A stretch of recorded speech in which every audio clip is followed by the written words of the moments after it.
Hola Madridistas, welcome back to another episode of Let's Be Real podcast. Um, Today we have a very special guest, on the occasion of us traveling to Naples to face the almighty Napoli, no puns intended, reigning Italian champions, doing things the right way, not without any backing by energy drinks, you know, uh, state-owned, capital, nothing of that sort.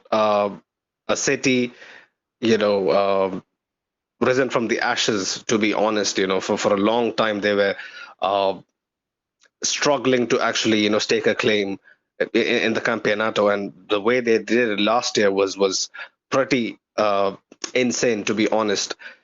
To mark that occasion, we have Prince Mohamed Salad. Welcome to the show, man. Like, how has it been going? And yeah, please introduce yourself. Thanks for having me. For all the viewers, I really apologize. This was supposed to start about 30 minutes ago. It's 100% my fault. So, but yeah, no, my name's Mohammed. I'm a Napoli fan. I've been a Napoli fan for pretty much my whole life.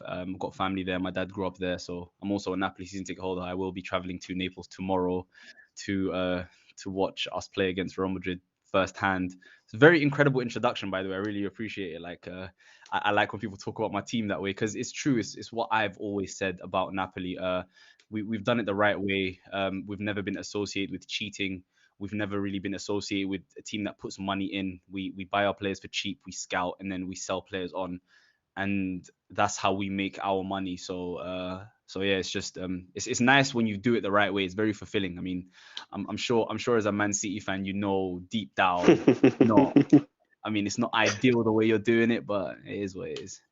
That feeling of guilt is always Exactly, impending, exactly. hmm exactly. Yeah. But when you've seen your team in the third division of Italian football, the second division, and then you come up and now you're playing against Real Madrid, and not only playing with Real Madrid, but going toe to toe. Like tomorrow's game, no one knows who's gonna win. Like this is the things that we've dreamed about, like being in the Champions League. And honestly speaking, no one ever goes into a game saying, you know what, we want to play Napoli. Like it's always a very, very tricky encounter.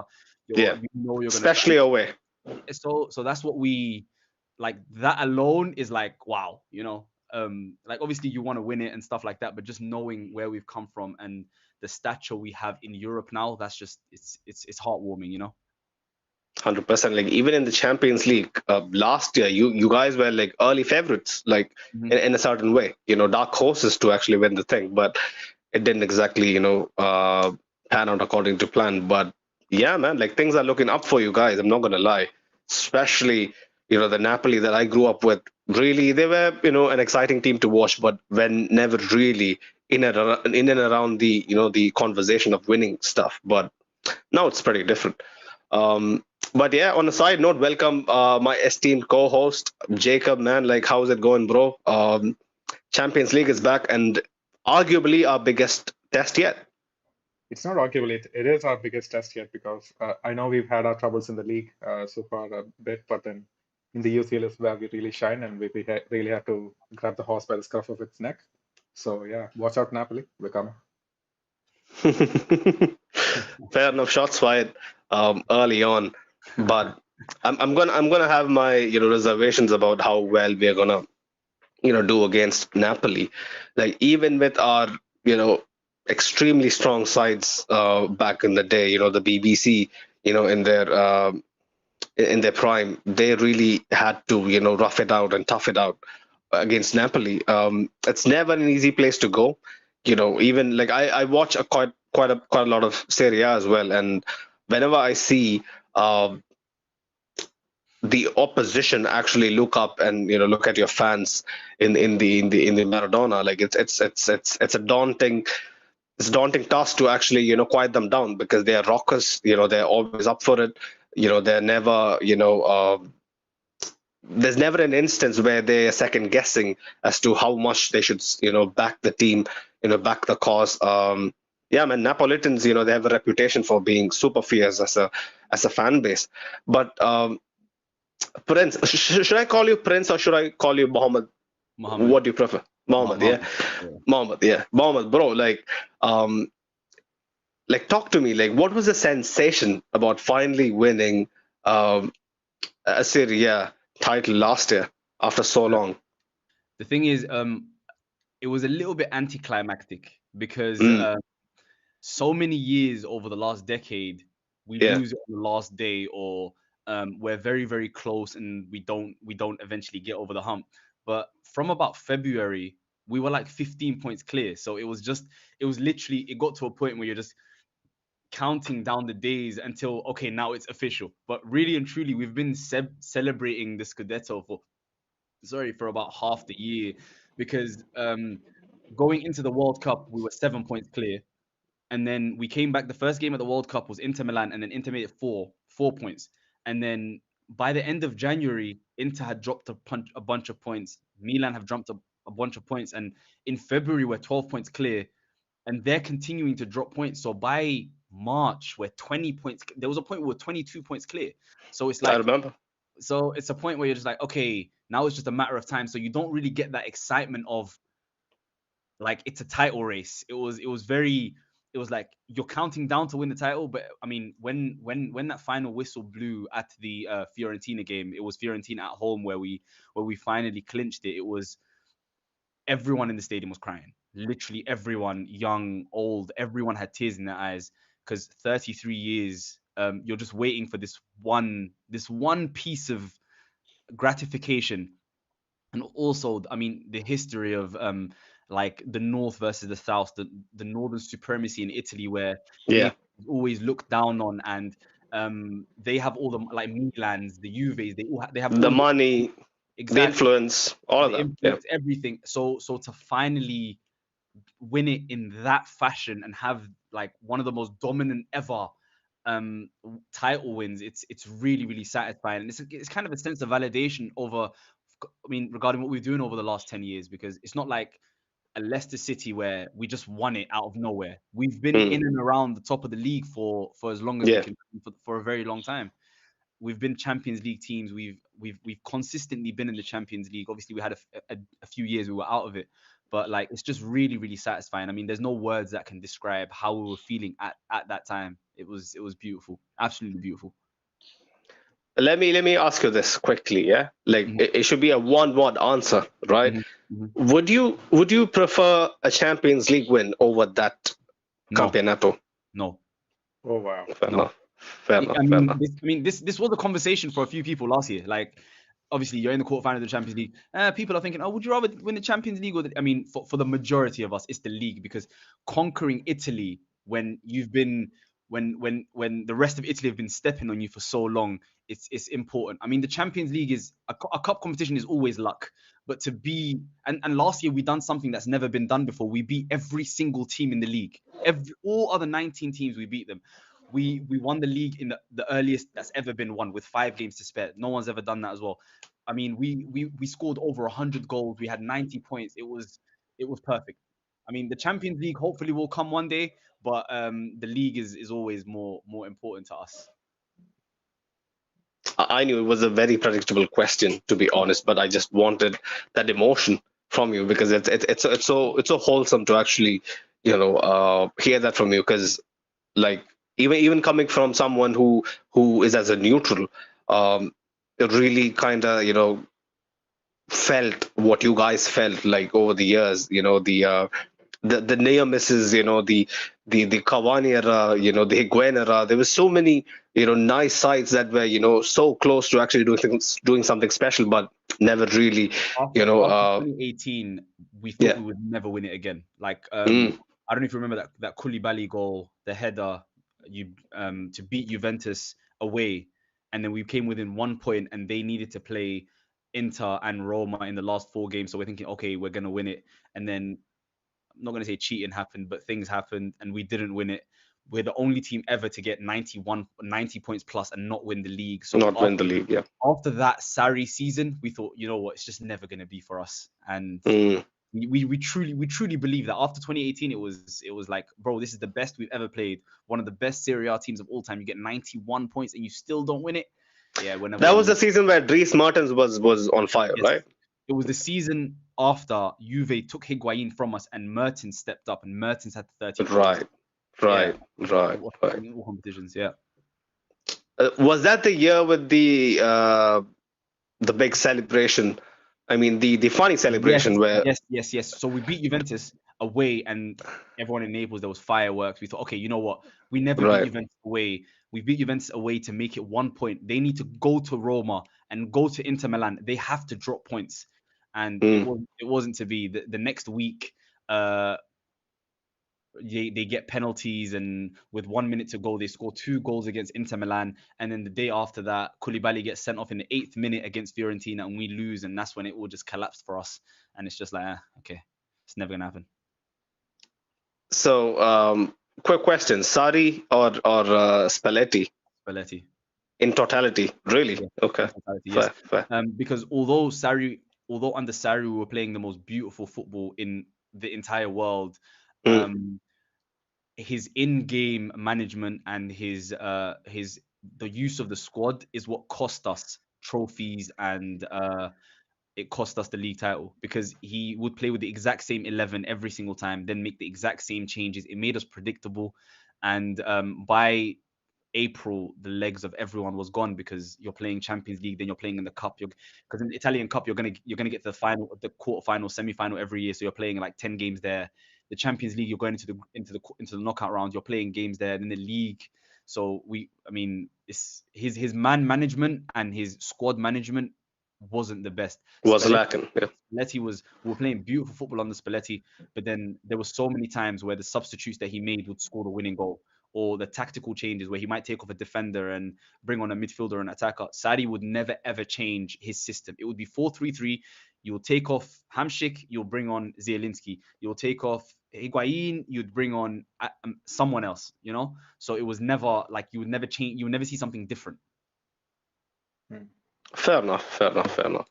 Um, Jacob, I'll quickly come to you to kind of set the precursor towards talking about Napoli, Napoli's current version. To be honest, have you been following Jacob? Have you been following Napoli? And there have been some unforeseen impressions of people saying calling for Napoli's early demise, the way they started this season.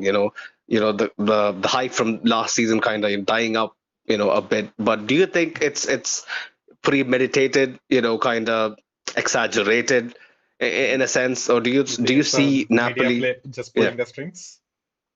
Okay. Okay. So you Yes. really think that Napoli is still in its true Okay. glory I'll come at from it last year? from like a totally like a Madrid fan perspective. So Hmm. the major talking point for Madrid fans was like, oh, Kvaratskhelia, I can't turn it on anymore. Like he is not the same player, that maybe he's just a one season wonder. That was a whole narrative that Right. was being pushed around, right? And then and then the whole thing with like losing, drawing a couple of games in a row. I feel like when we lost against Athletic, and then these guys had a bad run of games as well. I feel like we're on the same boat in domestically. We were rocky at the start. We weren't that convincing, but then we have kind of found a footing. And the last game that I saw some of the highlights from Kvaratskhelia, and even he was on form. And like take away all of the controversies and everything that's happening around the club. I still think they're playing some good football. I agree, completely agree. When people say that Kvaratskhelia was actually, blowing hot and cold towards the end of last season, like, yeah, his numbers were, not up there with what he was doing, up until maybe like March, April. But his performances, from what I saw and from what I've heard people say, was still up there, like always, like Kawara, like I think his biggest detriment is, I think, the standards he set up for himself, early part of last year. But Mohammed, man, like, talk to me about the transition from Spalletti to Rudy Garcia. Obviously, there was a lot of skepticism. There were questions about where to go, from here. Like, how is it going to be? Um, like it is not as smooth as many fans would have wanted it to be. But so far, what's your take on Rudy Garcia? Just to respond to what you guys said, just really quickly, with regards to Kvaratskhelia, I mean, it's hard to stay motivated when you've won the league in April. Everyone says, "Oh, 100%. he hasn't scored or assisted in so long." I mean, the entire premise of the last month or and a half of the season was make sure Victor Osimhen gets the golden boot, and everyone was playing. That was the next goal. Um, Mm, it's hard, and to start this season, he didn't play the first game of the season at all. The second game of the season, he came on with 20 minutes to go, so he didn't play preseason at all as well. So he's been struggling to come back from injury. Now he looks like himself. And the last two games for Napoli, we've scored 8 goals and conceded just one. So we're on a 3-game winning streak from obviously Braga, the 2 league games. So I feel like we're kind of back, and it coincides with our new centre back coming in.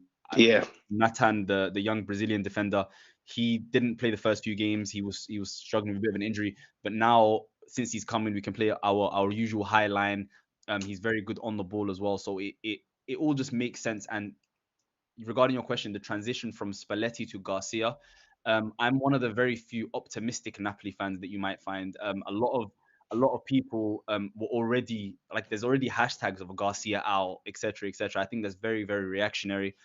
It's only a month and a half into the season, and the reason that Garcia was brought in was because it's someone who fits into Napoli's philosophy. Because Napoli have always played 4-3-3, 4-2-3-1, something of that ilk, So Garcia is someone who's historically done that. He's done it in the Serie A before. He finished second twice with Roma, who are far less talented than this Napoli team. So Was it during the Totti era? Was it? was it, or was it just post? I'm not sure. It was when he had a midfield of Strootman and Pjanic. I'm not sure if it was the Totti era. I think it was like 15-16 and 16-17. It was those eras, and it was when Roma beat Real Madrid in the round of 16 of the Champions League. I'm not sure if you remember that. He was the manager. Um, He was the manager The of one the with Salah in it. Salah was on the team. Yes, Yeah. Salah was on the team. So Roma beat did in the did round. Roma beat us really in the Yeah, first leg or something, right? Okay. no, I think they went through. No, I'm No, sure they no. no, did. I think we won no the reverse chance. fixture. The first fixture, I think they won. Or Maybe I'm two. wrong. Maybe I'm wrong. But and then he took Lyon to the semi-final of the Champions League just recently. So he's shown that using the system of Napoli, he can perform to a high level. Obviously, there was injuries, things weren't going in, and I feel like we were just, honestly speaking, I think Napoli over the first few games of the season, the most unlucky team in the world, because we've created the most chance in Italy, among the highest chance creators in Europe. We've conceded the least shots on target in all of Italy, yet we've conceded goals and we're not scoring as many. So it's just, how long can this level of unluck last? And Mm. it looks like it's changed a bit. Like, we weren't playing terribly, we weren't performing horribly. It was just we were unable to put the ball in the back of the net, and every time they shot, they would score. It was just how it was, and that goes back to Yeah. my reservations of our goalkeeper, but that's a conversation for another day. Alex Merritt. Well, you touched upon it, before we actually came on live, that we both share, our reservations about him. But Mhm. when I was actually, like keenly, closely watching Napoli's, eventual post euphoria, how they would react, what would be the mentality coming into this season. The loss against Lazio was an eye opener for me. Especially the way Luis Alberto, completely dunks on our goalkeeper, Alex Merritt, who just as a bystander, watching that piece of brilliance unfold, and guys like Juan and Rahmani, having no clue what to do at the back. Mhm. I've heard very bad things about them, and I saw it with my own eyes. Like those guys, especially Juan, Oh, he's have horrible. yeah, he has no idea where to be or when to be. But that seems like a long time ago now, right? That 2-1 loss against Lazio seems like forever ago, Exactly, because it exactly. was just September the 2nd, if I'm not mistaken, that game against Lazio. Um, then the 2-2 against Genoa happened as well. That was also kind of, Mhm. it raised my eyebrows, to be honest. But the character that you guys showed to come back in like what, 6-7 minutes, in the second half, to clinch a point. Um, Genoa is not the Genoa of old, are they? They did what they did to Roma, a couple of days ago.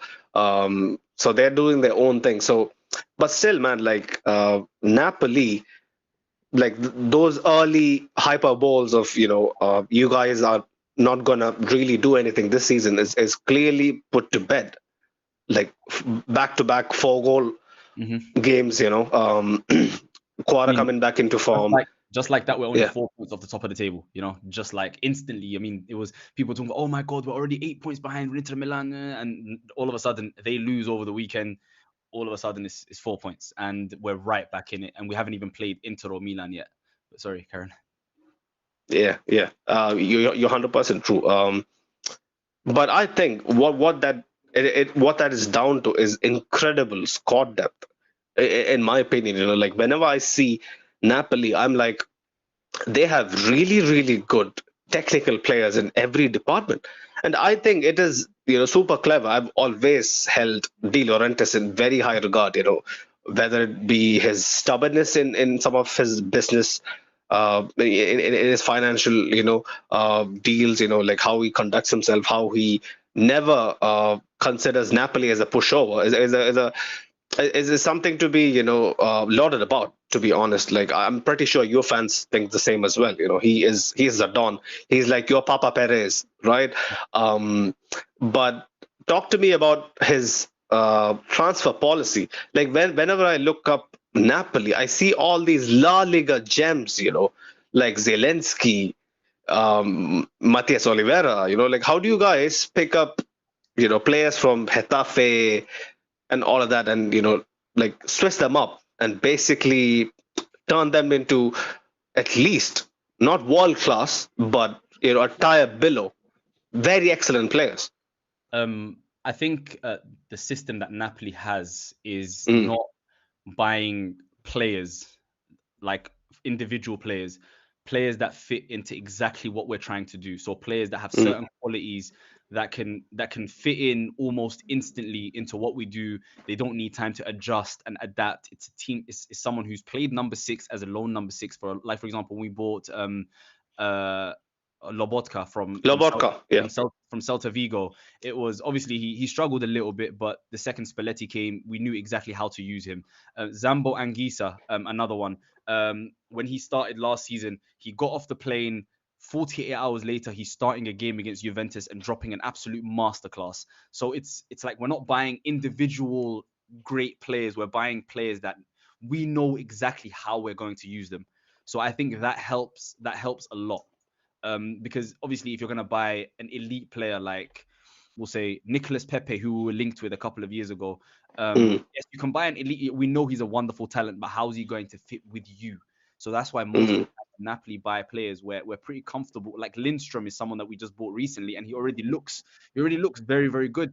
And that's because when we identified him, we looked at how we can fit in our team, not what he can do on his own. And I think that's what helps Napoli a lot, and that's also what well, went into the signing of the hiring of Rudy Garcia, because these players have been playing in the system. Can he just continue that system? And I mean, that's just how De Laurentiis operates, and how we've been operating for a while. that's like completely like completely different from our ethos, Yeah, our ideologies, like exactly. where we buy the best players, and we try to find a solution to actually fit them into the picture.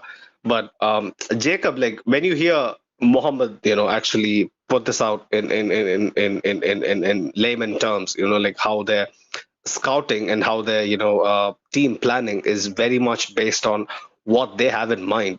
Like, do you sometimes feel like we could adopt something similar? Man, it's every Madrid fan's hope that we adopt something similar, right? We've been crying for so many different positions that have not been covered yet. At least, like, we have to cover the basic. It's like you need to have at least two players for each position. I don't think we've really covered that. So at this point, it's not even about like finding the right type of player. We just need one player at that position that we need signed. But instead, we go for these like blockbuster signings, and we try to go for blockbuster signings and not make them. So now we're stuck with a striker who we don't really have confidence in to pull us through for the whole season. But yeah, it is how it goes in Madrid, man. Like,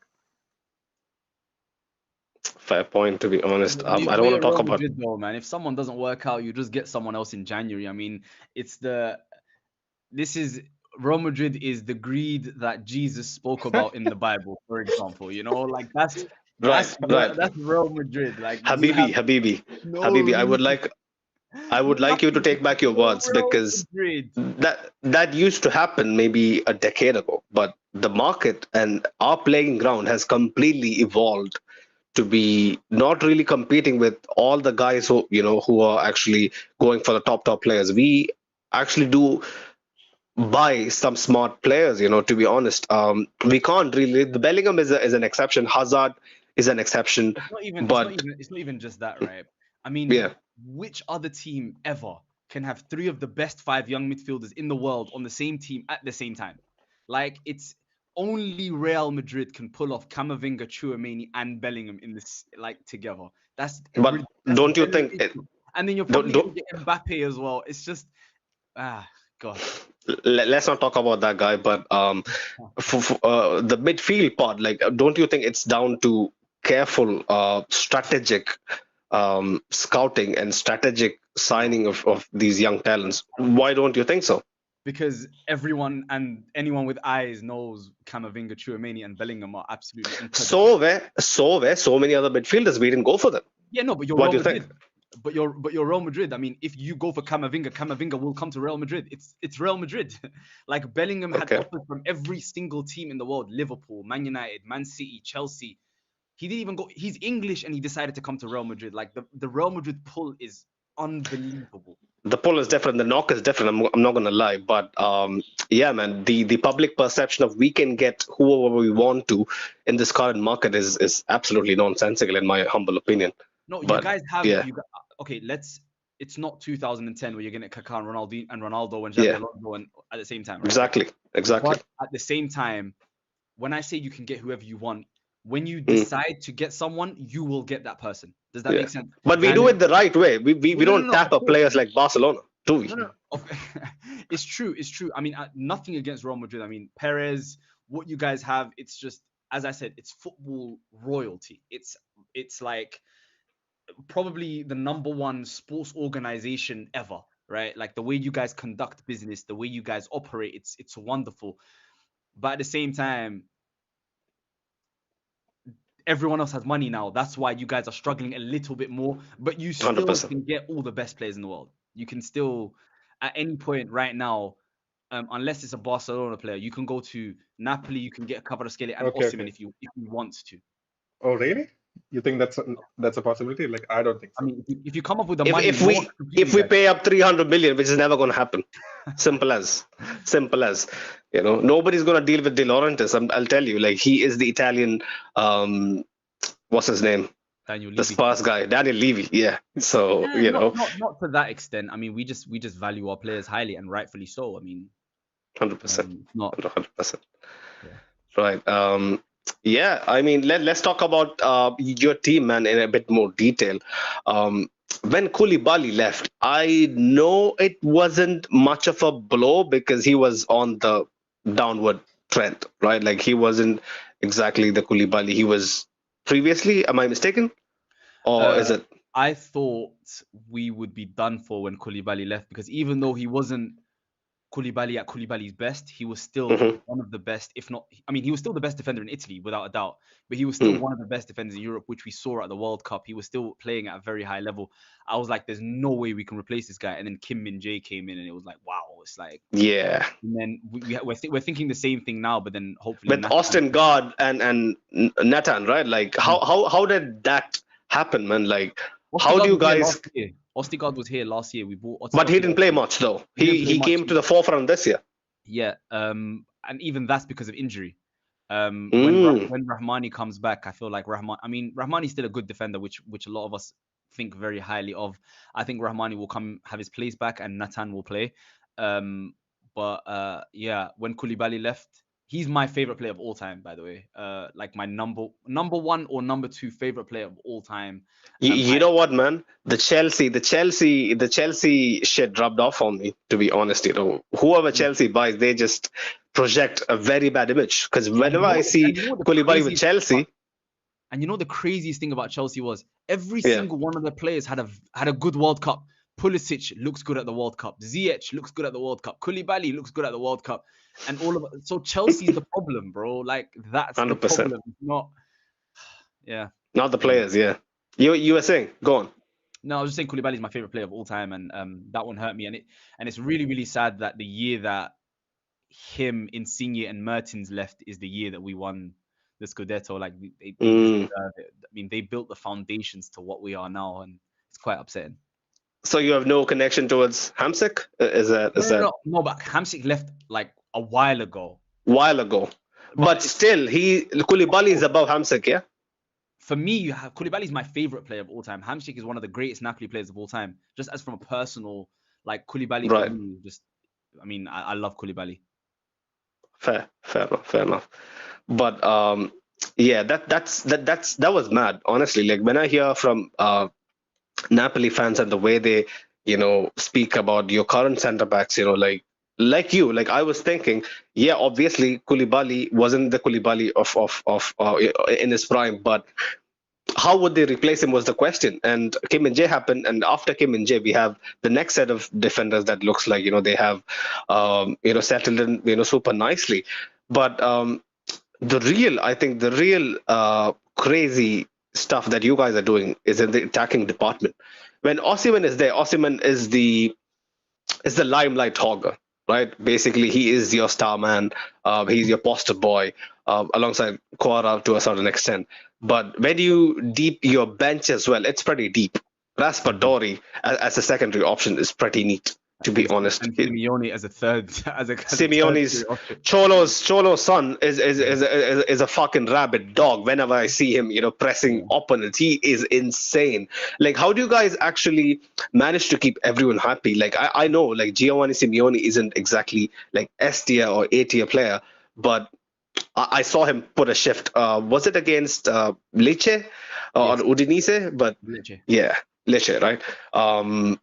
The thing, So the yeah, thing man. is, Like, yeah, the go thing on. with Simeone is a player who scored 17 goals this season before he came to Napoli, like in the league. Like Yeah. that's a prolific goal scorer there. But again, with the schedule and the way it is, we're gonna play so many games that everyone's gonna get minutes. Everyone's gonna get minutes. Like the other day, Cholito came in 30 minutes left of the game, scored a Mhm. goal, put in a shift. So he's gonna get minutes. He's gonna play games. We might be down. Him and Osimhen might be put up top together. Like everyone's gonna play games because as Jacob rightfully mentioned, the foundations to building a good competitive team is having solid players, like at least two solid players in every position. Every position. And Napoli have done a very, very good job of that. So, and when you're playing 50 plus games a season, you want to make a deep run in all the competitions. You need that, and everyone's going to play games. There's more than enough games to go around. 100%. Um, we are forgetting someone called Politano as well. So versatile. One thing that Rudy Garcia has done that everyone, even his biggest haters, can say is he's really elevated Politano. Politano has been absolutely incredible this season. Like he's been one of our most bright players this season, and this is someone who a lot of fans didn't really like the last couple of years, but he's been amazing this year. I've seen him, and like he's like tall. He's like very imposing. Whenever I see him, he's got something about him that yeah, like really screams James Milner-esque to a certain extent. Like he's that guy who forces the issue. But yeah, the midfield as well. It's not shabby either, is it? Zielinski, Anguissa, Lobotka. I think our strongest position, of course, we have Osimhen and Kvaratskhelia, but Yeah. what makes Napoli is that midfield. Three players who are all press resistant: Anguissa, Lobotka, and Zielinski. Three players who can all drive and dribble past. Three high energy midfielders. They can all keep the ball and play with the ball. I think that's even. I mean, everyone's gonna say Osimhen's gonna leave soon, Kvara's gonna leave soon. As long as we keep our midfielders, I think we will be there or thereabouts regardless, because that's just the backbone of our team. Even before these three, it was Jorginho, Alan, and Hamsik. Like we always have like the midfield, and that's another thing that De Laurentiis emphasizes, or his teams emphasize, is that midfield engine needs to be perfect. Yeah, And we all hear the saying as football fans, midfield is where the game is won and lost. And we play high emphasis on the midfield. And if the midfield's going well, everyone else will look good. Your back four will look good because they have decent protection, and your front three will look good because they're getting balls played to them in the right places in the right positions. 100%. Another guy I think we're forgetting is Gaetano as well, who has slowly been creeping into the picture. Funnily enough, I read that Carlo actually gave him his debut, Hmm. a few years ago. Yeah. Hometown boy. Yeah, man. Like, talk to me about him. Like, do you have expectations? He scored At his first least, goal. He scored his first goal for the club the other day. Really nice goal. He obviously he's still very very young. He's there's still a few players ahead of him in the pecking order for Napoli. I mean, I don't expect to see him unless we're winning by 2 or 3 goals. mhm, But at the same time, he is very very talented. Hometown boy as per usual. Not many make it through the Napoli academy into the first team. Because we're playing at such a high level now, and that's the case with a lot of yeah, a lot of good teams. But yeah, no, he's exciting young player. I like him a lot. And I don't expect to see him tomorrow, but unless we yeah. beat us comfortably. But yeah, Right, right, right. Well, Jacob, like when you look at the midfield, right? Like people all they speak a lot about our midfield, but do you think that our synergy right now, we are still playing around with it? Like we haven't exactly figured out what's like at some point in match day 4 or 3, I had some sort of an idea. Oh, this might be our best starting midfield, but like 3 4 weeks later, like I don't think I still have an idea about what might be our best midfield. But like when you speak about Lobotka and Gisa and um who was Zielinski. the other guy? Yeah. Zelensky, my bad. Peter Zelensky. Like, do you think, Jacob, that these guys would really push our midfield to the absolute limit?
I think Valverde will start for you guys tomorrow. I think in midfield. Um, 100%. I think Valverde will start in midfield for you guys because you need to. You can't just allow our midfield to have the ball the entire time. So I think Valverde will start. Camavinga probably starts, and obviously Bellingham's going to start. Just depends what formation you guys use and how you guys. It might,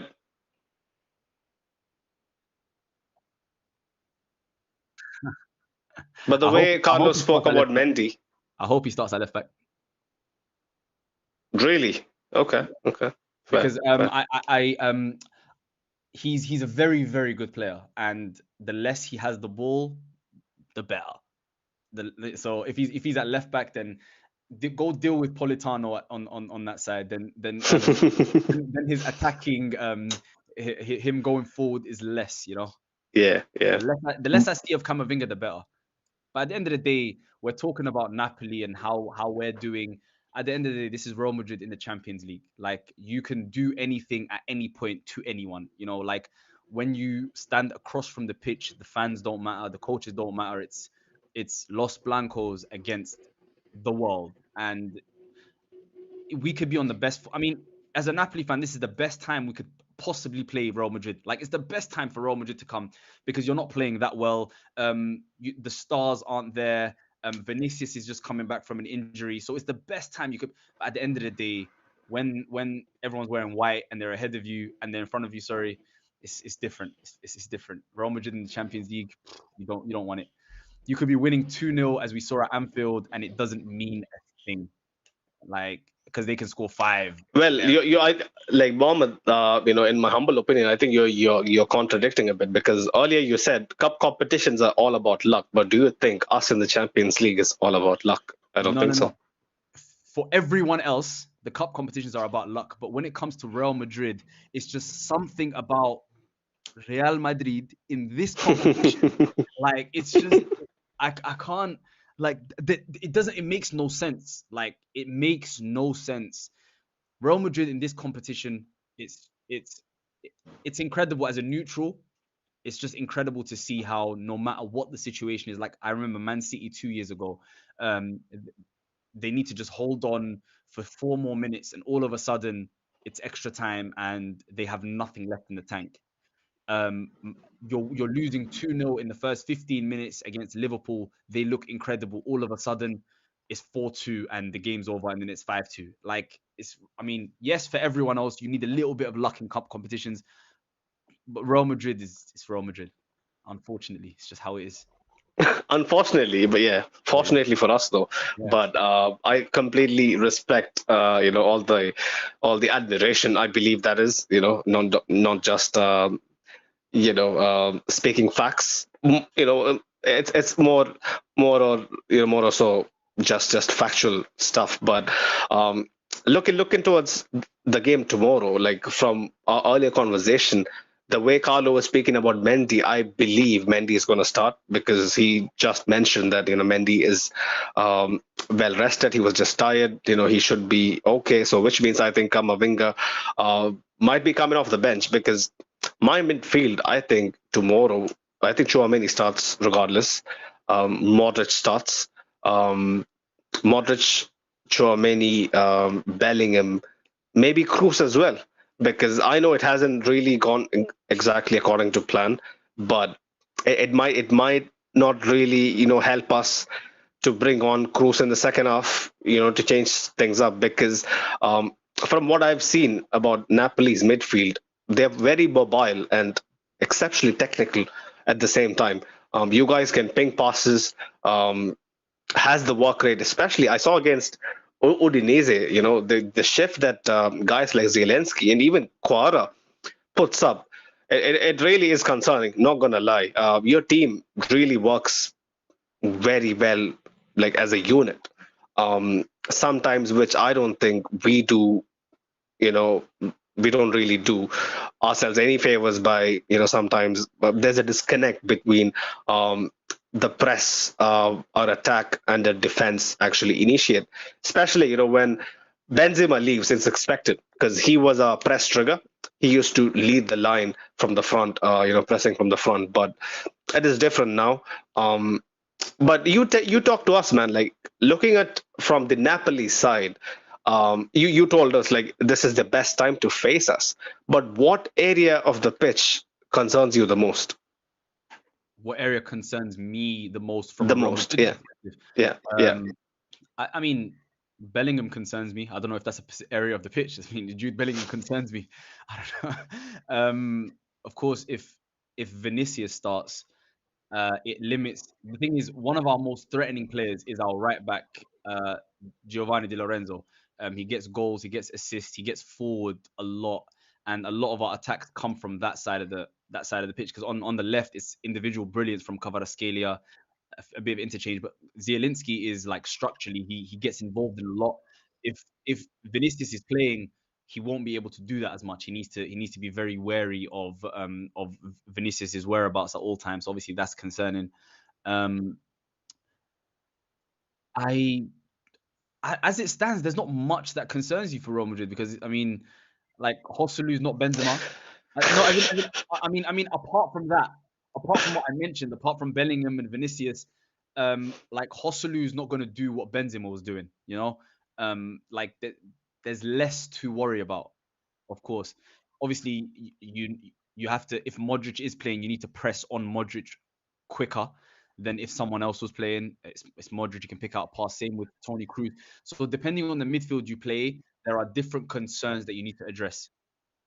Because if Tchouameni's playing, for example, if Tchouameni and Camavinga are playing, you don't mind letting them have the ball a little bit more because they're going to run towards you and they're going to drive to you. But with Kroos and Modric, you can't give them time and space because they can pick out a pass that can open up your entire team. So there's different concerns depending on who you line up with. Jacob, from a Real Madrid perspective, like what area of the pitch concerns you the most? We know the obvious, but yeah, I would like it to be, said out loud.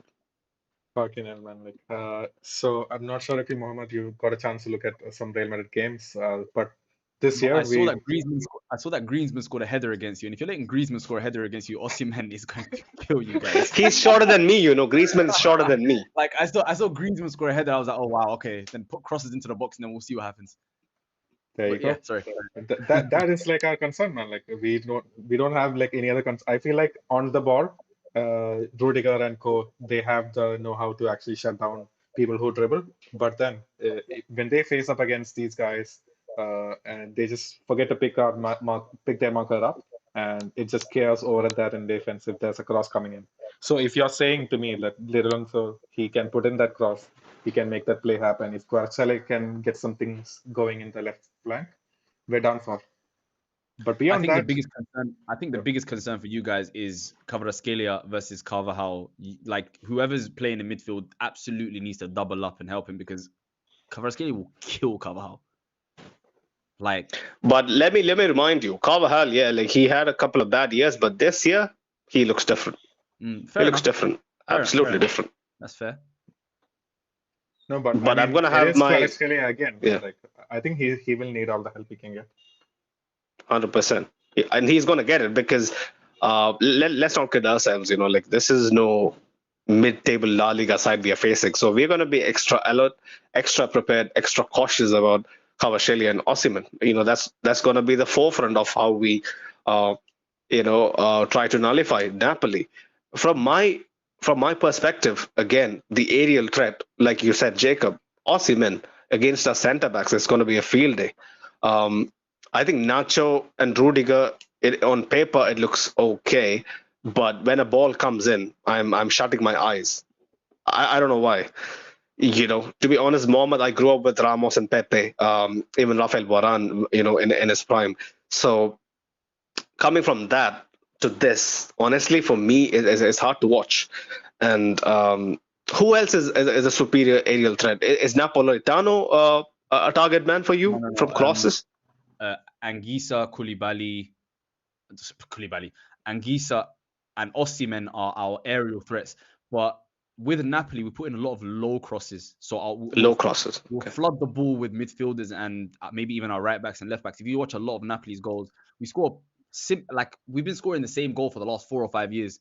A little 1-2 on the edge of the box, someone comes in, then you just fizz it across the box and it will go in. Did you see the winning goal against Braga that we scored? No. It was an own goal. It was the exact same thing. We fizzed it across the box and we score. Sometimes in the air, sometimes on the floor. But when you have Osimhen, that's all the aerial threat you need. He's one of the best headers of the ball in the world. So. Yeah, before we discuss anything else, Hassan in the chat, he's saying an earthquake has just been recorded in Naples via Madrid Extra. Oh wow. I need to look deeper into that, see if it was a major one. Might affect us. Oh really? That's bad. Oh, okay. Do you think the game will be called off or something? Okay. How earthquake prone is Naples, man?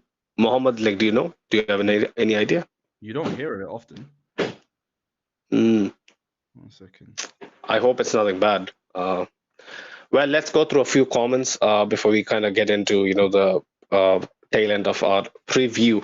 Madrid TV's was in the chat. He was saying, "Big up, guys! Ala Madrid, big game tomorrow." He was also mentioning it's gonna be hostile tomorrow night at the Naples. The atmosphere is mad. Remember last time we been there when we won 3-1 in 2017, the Ramos brace. Every time we had the ball, their fans were booing. Expect a hard game, 100%. I still remember. I'll never forget the atmosphere in Naples, man. It's truly special. Saliba was saying, "Hey, I just joined. Is it true that Danny Carvalho is injured?"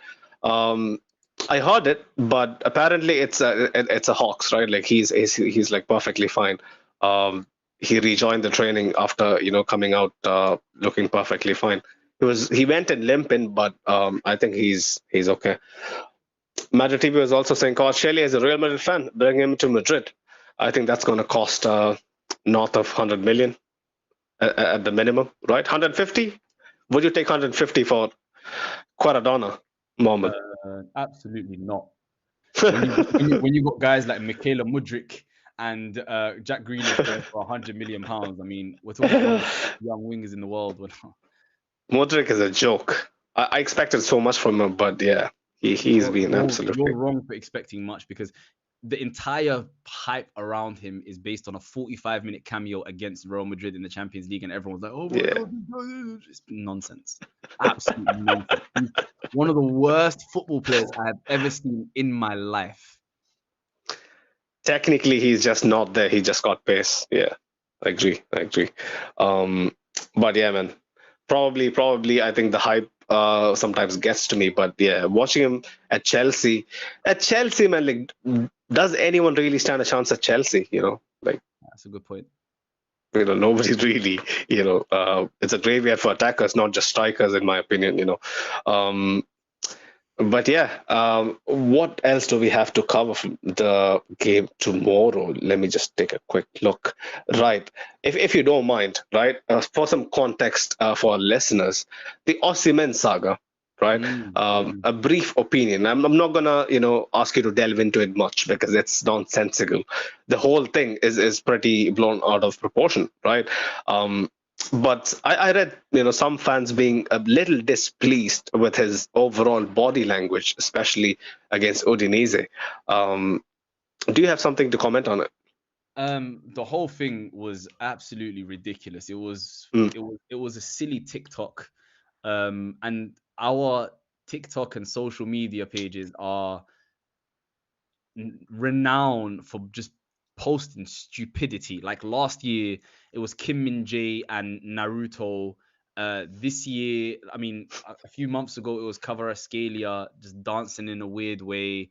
It's just so silly, and um, I mean, yeah, he.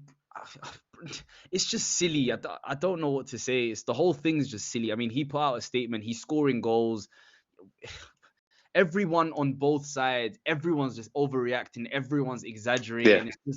It's silly. The whole thing's just very, very silly. But let me ask you something quickly, Mohammed. Yeah, like if I was in Osimhen's position, like Mm. you're your club's main man, Yeah, right? I And he's understand. not. Okay, I understand more from his perspective than I do the club's perspective. Does that make sense? Like I'm Yeah, more on his side of things.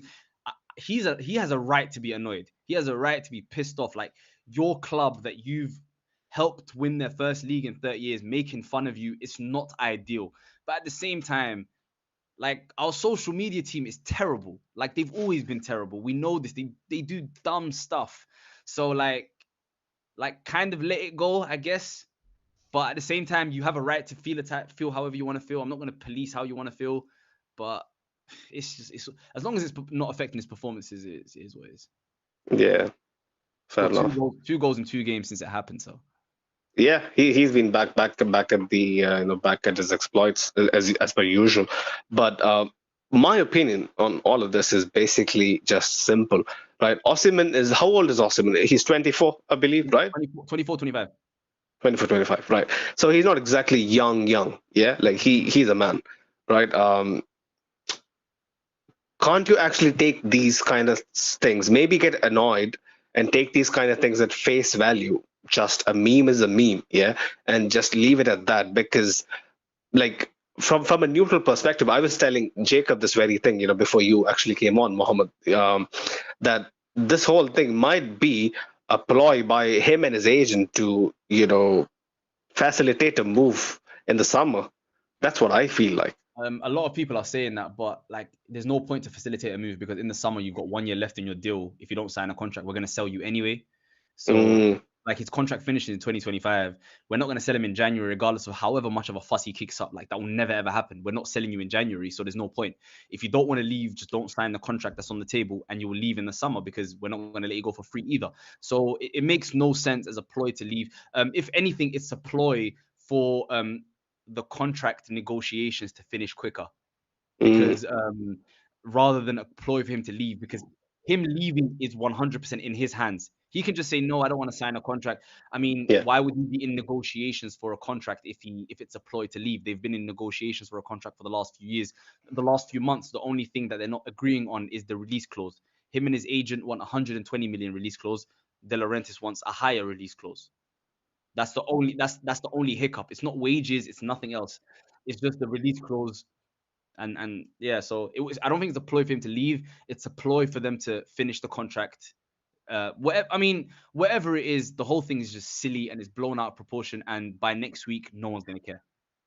100%, 100%. I'm glad this is happening at least early part of the season as a neutral because Mhm. Napoli are a great side to watch. Osimhen is a great player to watch. Something like this is very Chelsea like. All this toxicity Mhm. is unnecessary. You guys have greater things to build yourself towards. Um, Me but personally, I yeah, think we needed it.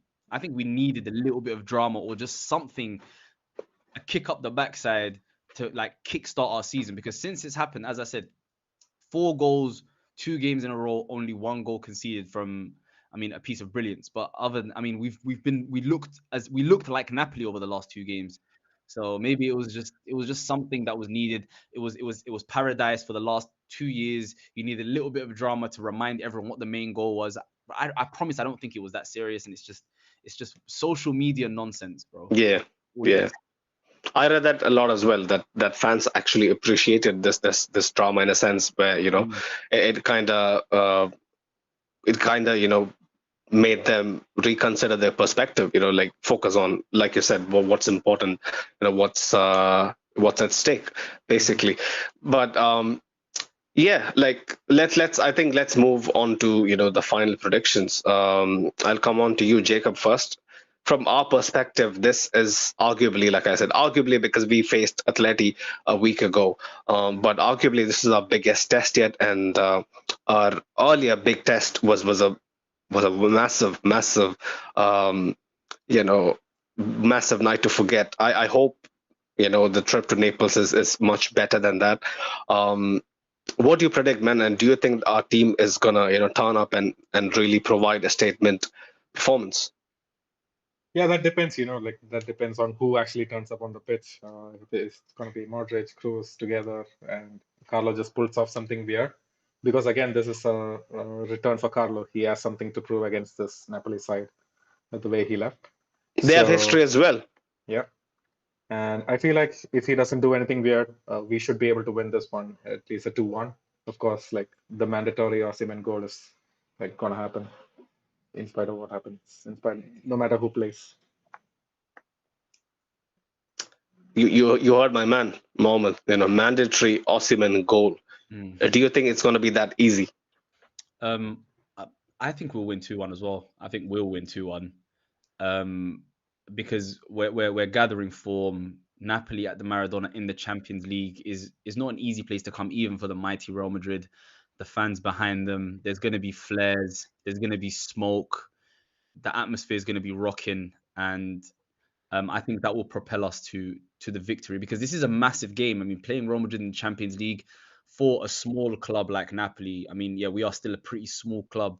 It's massive. Yeah, maybe we're a very good football team, but like in the size and stature of the football world, like Real Madrid. I mean, Napoli are a very small club compared to Real Madrid. So it's just a beautiful occasion, and I see us getting the win definitely. Fair enough. You would know my prediction. I would go for a comfortable 2-0 win. It's not going to be as easy to watch, because Napoli is going to overwhelm us for large parts. But I think we're going to nick a couple of goals in transition where you'll be surprised by, how lethal we are. On the counters, like that's one thing that I can give my team credit for because we might not. dominate every single, phase of the game, but we still have some very good killers, in our ranks that can, actually hurt Napoli, especially if Vinny is back to his best, and he has been itching to, put up a very good performance, especially, coming back from injury. Like, he needs a big performance to lift, himself. So I think this is the perfect occasion. Champions League under the lights, away to Napoli. Very, very, tough. Yeah, a very tough fixture on our calendar list, and like, people don't forget we have the Clasico in like a couple of weeks as well. So yeah, this is very good preparation, man. Very good preparation. Mohammed, like, before we kind of wrap things up, quick question: what are your aspirations for this season? Like, do you feel like the Scudetto is the aim again? Yeah, I mean, I think we're one of the top two teams in Italy. Napoli and Inter Milan are the two best teams in Italy. So the Scuddetto's been it's an aspiration at the start of every single season for Napoli, especially now that we've won it. You want to retain it, but I mean, I think we're still dark horses in the Champions League. So the aspiration is to finish top of the group again, and then hopefully quarterfinals, semi-finals, and then we'll see how it goes from there. So personally, the aspiration, not even personally, like from a squad perspective, is to definitely challenge for the title at a minimum, and make it out the group and win one or two knockout rounds. Fair point. I needn't ask Jacob what the aspirations are over here.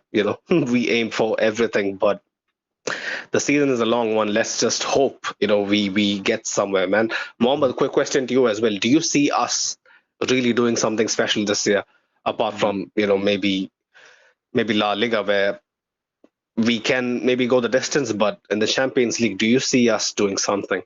I don't think Nothing. so. Yeah. I don't think so.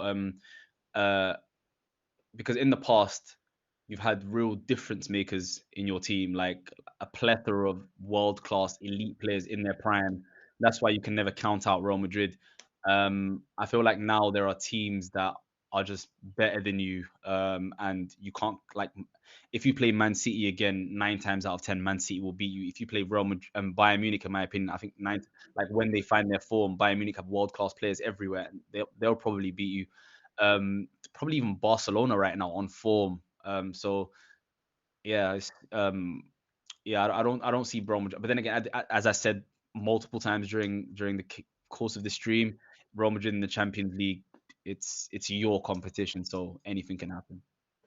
I hope that rings true, honestly. Thanks for giving me that vote of confidence towards the end. But unlike every other year where you Yeah, guys are one of the favorites, we are not this year. that's not the case this year. That's not the case, 100%. But yeah, big up every single one on the chat. Thanks for tuning in. Also, people over listening over, later in our audio platforms as well. Big up yourself. This preview was a bit late. Usually, our previews are like at least 2 days prior to the match, but we had to kind of get the slot in, especially like 3 game midweek. Match days are not easy to plan for, but thanks for being patient with us, and yeah, man, I hope you guys enjoyed it as much as we did. Mohammed, it was a pleasure to have you on. Thank you so much. I hope we can do this for the return fixture as well. Yeah, Of course, absolutely, no, absolutely. I hope to be in Madrid for the return fixture. So we have people in Madrid, so you can do an in-person preview, absolutely, like yeah, at the Bernabeu. 100%. That would be wonderful. But yeah, no, thank you guys for having me. I've enjoyed this. I've loved it. I hope I was a good guest. But yeah, no, 100%. It's been a wonderful. I've really enjoyed it. So thank you guys. It's been a pleasure as well, man. Do check out Mohammed's socials in the description. His Twitter or X link is in there. His Instagram is also in there. Mohammed has worked for various illustrious news outlets, including Bleacher Report, Sports Illustrated. You have also covered the FIFA World Cup, right? Last year? Yeah, I did. Yeah. So he has done some incredible work in the world of football. So yeah, he's no stranger to this area of work, So yeah, show him some love, in his socials, and big up Mohammed, man, to be like, when I approach people for doing a preview, some people are just super antisocial, to be honest. Yeah, super cold, man. But from the get go, you have shown us so much warmth. So I really appreciate it, bro. Honestly. Thank you so much. I really thank you. Thank you so much. But yeah, friendly reminder: go check out the previews in our audio platforms as well. Also, we are nominated for two categories at the Football Content Awards. We are finalists in two categories: Best International Podcast and Best International Club Content Creator. The link is in the description below. Voting closes October the 8th, I believe. So yeah, keep showing us some love and make sure we get the chance to do something special at Anfield, which won't be the first time we do something special at Anfield for the ceremony. But yeah, big up everyone in the chat. Big up Jacob as well, my co-host, for actually helping me out plan this thing. It was very very last minute, but yeah, man, big up yourself as well. Hopefully we have a good night out in Naples tomorrow. Until next time, people. Ala Madrid. Hello, Madrid. Forza Napoli. Take care.